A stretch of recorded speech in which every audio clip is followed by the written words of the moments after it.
Line শাকারতুম লাযীদান্নাকুম ওয়া line কাফারতুম ইন্না আযাবি লাশাদীদ। বান্দা যদি নিয়ামত পেয়ে নিয়ামতের শুকরিয়া আদায় করে, আল্লাহ তাআলা নিয়ামত বৃদ্ধি করে দেন। আর যদি বান্দা নিয়ামত পাওয়ার পরে নিয়ামতের অকৃতজ্ঞতা করে, কৃতজ্ঞতা আদায় না করে, শুকরিয়া আদায় না করে, তাহলে আল্লাহ তাআলা ওই বান্দার নিয়ামতকে ছিনিয়ে নেন। আল্লাহ তাআলা পবিত্র কোরআনের ভিতরে জানিয়ে দিলেন, ও বান্দা, নিয়ামতের শুকরিয়া আদায় করো। এই নিয়ামতের শুকরিয়া আদায় করলে আমি নিয়ামত বৃদ্ধি করে দেব। আর আমি আপনি আল্লাহ তাআলার নিয়ামত পাওয়ার পর অকৃতজ্ঞতা করি। আল্লাহ তাআলা আমার চক্ষু দান করেছেন, আল্লাহ তাআলা আমার কর্ণ দান করেছেন, আল্লাহ তাআলা আমার পা দান করলেন, আল্লাহ তাআলা আমার ব্রেন দান করলেন। অথচ এত নিয়ামত পাওয়ার সত্ত্বেও আমি আপনি বলি আল্লাহ তাআলা আমাকে কিছুই দান করেনি।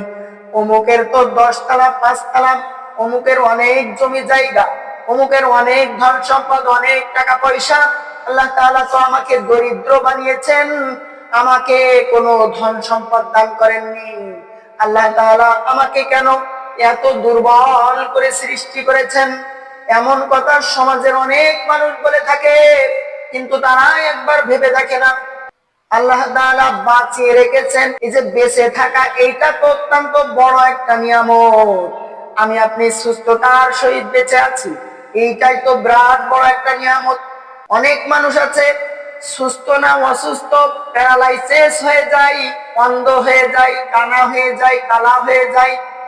আবার শরীরের ভিতরে অনেক জায়গায় টিউমার হয়, অনেক জায়গায় টিউমার হয়, অনেক জায়গায় অনেক রোগ হয়, বিভিন্ন ধরনের রোগ শরীরের ভিতরে হয়।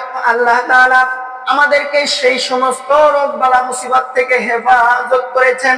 আমি আপনি সুস্থতার সহিত জীবন অতিবাহিত করতেছি, সুস্থতার সহিত আল্লাহ পাক রব্বুল আলামিনের দুনিয়ায় হাঁটছি, চলছি, কথাবার্তা বলতেছি, খাইতেছি, ফিরতেছি। অথচ আমার আপনার ভিতরে কোনো শুকরিয়া নাই। শুকরিয়া তো 3 প্রকার। একটা হচ্ছে জবান দ্বারা শুকরিয়া আদায় করা, অর্থাৎ নিয়ামত পাওয়ার পরে, খানা দানা খাওয়ার পরে, সুন্দর পোশাক পরার পর সুন্দর আলহামদুলিল্লাহ বলা, এটা হচ্ছে জবানের নিয়ামের শুকরিয়া, এটা হচ্ছে জবানের শুকরিয়া। আর একটা হচ্ছে অন্তর দ্বারা শুকরিয়া আদায় করা, অর্থাৎ আল্লাহ তাআলার সমস্ত নিয়ামত পাওয়ার পরে আল্লাহ পাক রব্বুল আলামিনের উপরে সন্তুষ্ট থাকা, আল্লাহ তাআলার সমস্ত বিধানের উপরে সন্তুষ্ট থাকা।